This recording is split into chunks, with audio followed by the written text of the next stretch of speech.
Ini kan kita dapat info nih yang terbaru tentang perpajakan nih ibu kita tercinta gitu kan. Jadi ini ada pajak-pajak tentang emas ya. Setelah pemblokiran rekening, jadi ini nggak kepake selama beberapa bulan langsung ditutup, diblokir, ternyata pengalian isu jadi ini. Ternyata tiba-tiba ada info emas dipajakin, jadi ngono. Nah, teman-teman ini jadinya khawatir gitu loh. Terus bukannya sebelumnya sudah ada topik tentang perpajakan yang kita sudah pernah bahas toh sebelumnya. Nah, cuman kok tiba-tiba ada baru lagi, ini apa gitu? Emang nggak tumpang tindih nanti jadinya gitu loh, sama peraturan yang sebelumnya. Bird Hand Eagle, saving for future. Nah, ini aku sudah merangkum pertanyaan-pertanyaan dari teman-teman, tapi aku sederhanakan supaya bahasanya nggak terlalu tinggi gitu ya. Itu aja sih yang pengen aku konsultasikan. Soalnya kalau aku kan pakar emas, nih kamu pakar pajak bro. Nah, aku sih ngomong kok malah blunder takutnya, malah nggak akurat gitu. Jadi ya aku sebarluaskan kalau aku bilang aku ntar lagi mau ketemu sama pakar pajak nomor 1 di Indonesia gitu. Namanya Vincent Lianto gitu. Orang-orang pada ngepoin kamu langsung. Waduh. Langsung kepo. Kok titip tanya jadi ya wes. Kasih pertanyaan, nanti tak tempelin semua pertanyaannya di sini, tapi sebagai perwakilannya aku yang akan merangkum semua pertanyaan itu. Oke ya. Oke, boleh bro. Oke, siap. Pertanyaan yang pertama. Kalau saya beli emas, kenapa sekarang ada pajak 0,25%? Nah, itu uangnya buat apa sih? Oke. Nah, jadi gini, kalau misalnya kita baca peraturan terbaru lah ya, PMK 51 dan PMK 52 tahun 2025 dari Kementerian Keuangan ya. Di situ tuh memang ada beberapa ketentuan baru yang mungkin masyarakat awam masih belum paham atau susah memahami lah gitu ya.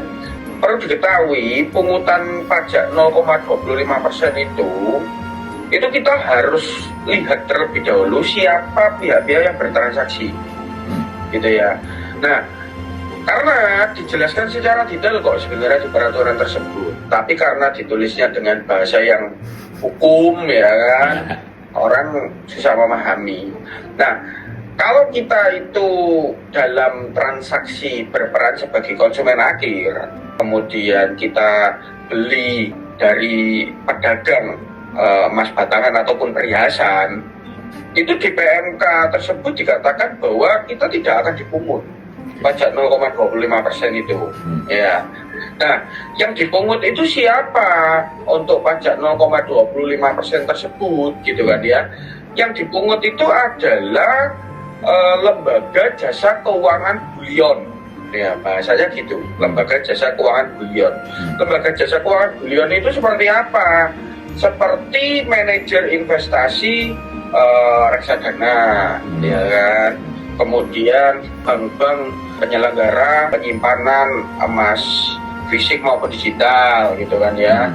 Terus kemudian pihak-pihak yang menyelenggarakan atau memfasilitasi transaksi jual beli emas digital gitu ya. Seperti kalau misalnya kita lihat sekarang kan Pegadaian Hijau punya BUMN ya kan.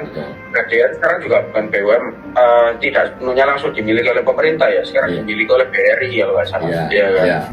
Jadi pihak-pihak seperti itulah yang nantinya bisa dapat kemungkinan dipungut PPh pasal 22 sebesar 0,25% oleh pedagang emas fisik maupun digital. Ya. Jadi kalau misalnya kita konsumen akhir, tenang aja, kita nggak akan kok dipungut PPh 22 0,25% itu. Kemudian ada lagi ya tambahan kriteria. Itu yang pertama, satu kita konsumen akhir, kedua kalau misalnya kita pelaku bisnis tapi kita itu masih UMKM gitu kan ya, dan menggunakan tarif 0,5% ya, dibuktikan dengan surat keterangan yang kita peroleh dari DJP, itu juga nggak dipungut gitu ya. Nah, jadi pada dasarnya kita harus tahu dulu nih siapa yang bertransaksi, sehingga kita bisa menentukan ada nggak unsur pungutan PPh pasal 22 0,25% tersebut gitu sih. Ini sebenarnya sudah mencakup 80% dari semua pertanyaan ini. Gak apa-apa, kita kan ngobrol-ngobrol santai nih, harus diulik kan, supaya teman-teman gak bingung kan. Nah, kalau misalnya si bullionnya ini kena pajak 0,25%, apakah ngaruh sama harga emasnya nanti berarti kalau kita beli dari bullion tersebut? Oke. Ya. Nah, kalau kita bicara kalau bullionnya ini kena pajak 0,25%, apakah itu berpengaruh ke harga emas? Jawabannya bisa berpengaruh, bisa tidak. Tapi kalau menurutku ya tidak akan terlalu berpengaruh. Ya, kenapa? Karena begini konsepnya. Pungutan PPh 22 atau PPh pasal 22 sebesar 0,25% itu saat si LJK bullionnya dipungut oleh pedagang emas batangan maupun digital ya, PPh pasal 22-nya itu bisa jadi kredit pajak oleh LJK bullion. LJK bullion itu kan dia instansi gitu ya, perusahaan ya, atau mungkin bisa dibilang badan usaha gitu kan ya. Kalau dia itu memperoleh atau dikenakan pungutan PPh pasal 22 0,25%, itu seperti atau diakui sama dengan kredit pajak atau deposit pajak ke pemerintah oleh mereka yang dipungut gitu ya. Nah, perlu diketahui juga yang namanya bullion itu sama aja. Perlakuan perpajakan untuk pajak penghasilan tahunan mereka itu mereka harus menghitung berapa sih besarnya pajak yang terutang atas keseluruhan penghasilan serta keuntungan mereka dalam 1 tahun pajak. Katakanlah tahun 2025 nih, mereka transaksi ya, jual beli, kemudian mereka dapat untung gitu kan ya. Itu mereka harus menghitung berapa keuntungan mereka dan mereka harus menghitungnya dengan tarif pajak yang berlaku sehingga mereka tahu harus setor ke berapa ke negara. Nah, katakanlah setelah mereka menghitung penghasilan, profitnya mereka berapa, kemudian profitnya dikalikan dengan tarif pajak yang berlaku saat itu ya, which is kalau badan usaha itu 22% dari laba bersih, mereka ketahuan harus setor 100 juta deh misal gitu ya. Nah, 100 juta yang harus disetor itu sebenarnya mereka tidak perlu setor 100% sebesar 100 juta rupiah. Mereka itu bisa mengurangi nilai 100 juta yang harusnya disetor ke pemerintah dengan nilai pungutan PPh pasal 22 0,25% yang mereka dipungut selama tahun berjalan, selama mereka melakukan transaksi dengan para pedagang emas, batangan, dan perhiasan.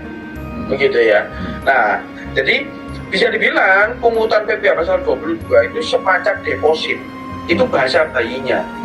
Deposit yang bisa mereka klaim di akhir tahun nanti, sehingga tidak make sense sama sekali kalau mereka membebankan pungutan PPh 22 0,25% tersebut di harga jual kepada konsumen akhir atau mereka-mereka yang seharusnya tidak dipungut gitu kan ya. Nah, jadi tidak boleh dimasukkan dalam komponen HPP lah, kasarannya seperti itu.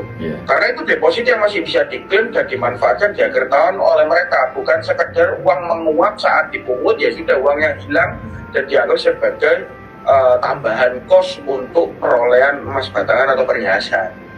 Itu sih kok. Ya semoga ini nggak jadi alasan buat pedagang emas yang lainnya. Oh iya, soalnya harganya naik kena pajak dan sebagainya. Biasanya kan nakal-nakal gitu, memanfaatkan situasi padahal mereka nggak kena, ya. Betul, betul. Ya kita di sini langsung transparan aja, jujur-jujuran aja sih. Gitu. Ya nggak apa-apa sih. Gitu. Terus kemudian aku boleh nambahin ya, fun fact-nya lagi adalah teman-teman harusnya jangan terlalu risau dengan peraturan yang keluar saat ini. Kalau memang satu tadi dirimu adalah konsumen akhir, begitu kan ya. Terus kemudian perlu diketahui juga, tadi sempat dinotis sama Robertan bahwa berpengaruh nggak sih sama harga jual nanti gitu ya. Harusnya justru harga jualnya itu bisa dibilang turun gitu ya, karena LJK Bullion itu dulu sebelum peraturan terbaru ini rilis, dia itu dipungutnya adalah 1,5%. Ya, jadi pokoknya 1,5% PPh pasal 22 sesuai PMK nomor 81 gitu ya. Kalau pembeli emasnya itu LCK Bullion dan penjualnya itu adalah katakanlah perusahaan sekelas Antam ya kan. Nah, jadi dia dibunganya 1,5% dulu. Tapi kalau sekarang katakanlah LCK Bullionnya itu belinya ke Antam, dia hanya kenakan 0,25%. Logikanya sih turun harusnya ya, malah. Betul, logikanya turun. Plus sebenarnya harusnya kalau kita mengacu ke prinsip perpajakan, awal jika bullionnya ataupun pihak-pihak terkait fokusnya ke peraturan perpajakan dan konsepnya secara umum, pungutan PPh pasal 22 itu adalah deposit atau kredit pajak di akhir tahun. Itu seperti tabungan mereka, sehingga pungutan tersebut nggak boleh dibebankan ke pembeli nantinya. Itu akumulasi juga loh itu. Iya, betul. Terus ini yang terakhir nih, ada nggak cara efisiensi pajak atau bebas pajak? Soalnya kan ada monitoring juga ke rekening katanya. Sebenarnya kalau misalnya kita bicara apakah bisa ada tax planning untuk efisiensikan lah ya pembayaran pajak yang kita harus setor ke negara, ya satu-satunya kalau misalnya kita instrumen investasinya menggunakan emas, salah satunya adalah ya kita harus konsisten atau ibaratnya tidak menyimpang dari keharusan bahwa penghasilan yang kita peroleh dari bisnis, usaha, gaji, dan lain sebagainya itu satu, pembayaran pajaknya harus clear dulu. Sehingga apa? Sehingga uang yang kita peroleh untuk nantinya kita investasikan itu adalah uang yang sudah bersih secara pajak, ya kan? Nah, kemudian yang kedua, kalau sudah seperti itu, saat kita nanti beli, kita perlu juga mengungkapkan di SPT. Ya, nah kenapa perlu mengungkapkan di SPT? Agar kita itu bisa secara eksplisit mendeklarasikan bahwa pembelian saya ini waktu itu harganya sekian. Kalau nanti UMD emasnya itu akan untung ya, karena mungkin kita beli dalam jangka panjang dan sebagainya, maka yang dikenakan pajaknya itu kan hanya dari selisih keuntungannya saja, which is tidak 100% nilai jualnya di masa saat itu dikenakan pajak progresif untuk orang pribadi. Bird Hand Eagle. Saving for future. Ada lagi sih kok, ini ya fun fact lah ya, fun factnya adalah sebenarnya ada satu jurus investasi emas tanpa terkena pajak progresif.